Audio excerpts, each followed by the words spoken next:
is Vino. And I'm Ryan. And we are very excited to do a paddle review on the CONDA PRO 3.0.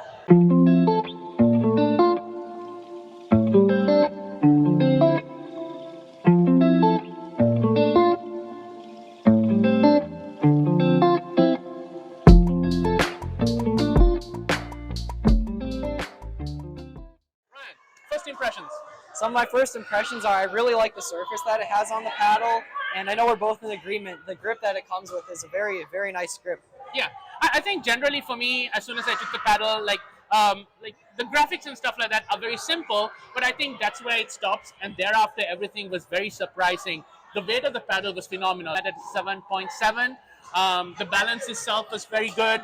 Overall, I was very impressed with the first impressions of the paddle. Yeah, I'd have to agree. The weight was another good point. I really like the weights that it came in. Yeah, so we tried it yesterday. What would you say about the control of the paddle? So from a control perspective, I play with a very thick paddle myself, so the transition wasn't too bad to work with. It has I'd say a pretty forgiving sweet spot. And as far as resets go with the paddle, it gets the job done. It's not top of the line, but it's very nice. Yes, I mean it's a thicker paddle and it plays like a thicker paddle. I found like I could really place my dinks. I think what I was really surprised was when we dinked, we could exert a lot of spin, something that you couldn't get from other things. And it did take a little bit of getting used to controlling that because it was such a gritty, dink, but it was very consistent. It was easy to, play with it at like the kitchen line. What would you say your take was on the power of the paddle? I was going to say the power, that was the surprising highlight for me. A thicker paddle, I just wasn't expecting it. And boy, this thing really could generate a lot of power. If you get your way up to the kitchen line, you can really put away some points quite easily. Yeah, I think with the length of the paddle, I was also surprised. I mean, it's a thicker paddle, so I was more erring towards like a control, but it almost felt like it had this extra like layer almost on the surface. So if you put some in, you really got a good pop from that paddle. Your smashing was really nice. Like you could really go. That reach was there. That extra reach really helped since it was like an elongated paddle, and you easily could get your speed ups going as well. The spin. Let's talk about the spin. We know that's definitely another highlight of this paddle. It has a lot of power, but also with that really nice surface.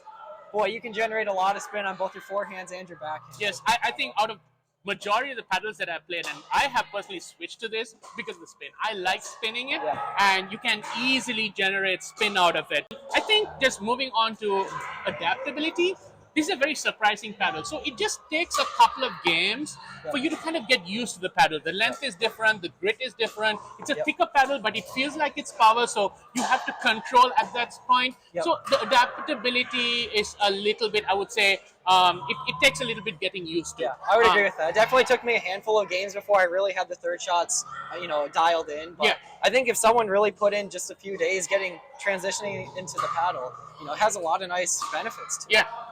Value proposition. This paddle is listed at $130 on Amazon.